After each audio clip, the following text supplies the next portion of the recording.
When you think about it, it's like, oh my God, it's genius, because it's so obvious. It's almost staring you in the face of like, use the sound of me, you know, and so many brands have that already. Yeah, Doritos and people like that do it. Yeah. You know, they make a huge thing of the crunch. They're like mega heat waves, spicy ring piece, whatever it is. Like they always have a big part in their ads where, you know, it's like a granny eating it because she's so wacky and zany, and the crunch is always a huge part of it. Yeah. So it's a genius one for Pot Noodle. And I think they're very, you know, to wrap up on this, I think they're very obvious use cases, but I actually think it's quite interesting how deep you can go into it.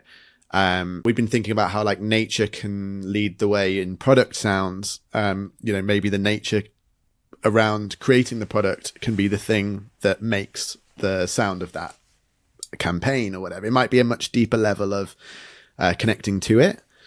By it, I mean connecting to the end result. So it might not be as obvious as your product, the thing that you do has a sound. It might be like how does the user make a sound when they're using the product? I think the Pot Noodle one something else. The Pot Noodle one is quite fortunate for them because it's also a divisive and somewhat humorous sound that gets created when people do it, and so it has an immediate impact. You know, it's like, Here's a good one that I want to do this. So if DJI are listening, I'm going to put it out in the world. If somebody else nicks it, I'm coming for you. DJI, when you turn on a drone, goes dee-dee-dee-ding. It has like this little noise that's really distinct. It's like a beeping noise.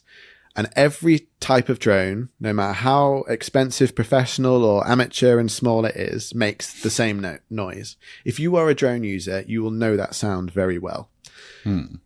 I would love to see DJI at the start of every piece of social media content, at the front of every advert, at the front of every video they make, have that sound at the beginning. And I don't mean like with some B-roll footage. I mean like even if it's straight into somebody talking, just have it on somewhere in the background of that start of the video, because everyone doom scrolling on social media that uses a drone will hear that and go, me, that's my world. I know about this. What is this?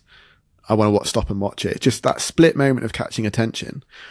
I think for me, that summarizes this whole conversation, because you're leading with sound. There's some really obvious touch point with your users that you can utilize, and they've got it on a plate like there. But I checked all their social media, I checked everything, and they never lead with the sound that their product has. Do they use it in any of it? In any of the content? I haven't found anything. No, I haven't found anything. But it's so we should make one and send well it to them. crafted. Do they have a visual logo for it? Because when you say that makes me think of lights on like a little drone or something, like 3 lights next to each other, like dee-dee-dink, with just 3 lights. I could imagine a black screen. And then, like, let's just say there were blue, yellow, and orange or whatever. And then just up on the screen just goes, like, one small light, one small light, one small light with the noise. And then the thing starts. Like, if they had anything, something like that. We need to case study and get it out there. I mean, really, all it will take is their social media team in post-production, just making sure that sound was on in the background. Every video. Yeah. There you go. Free idea.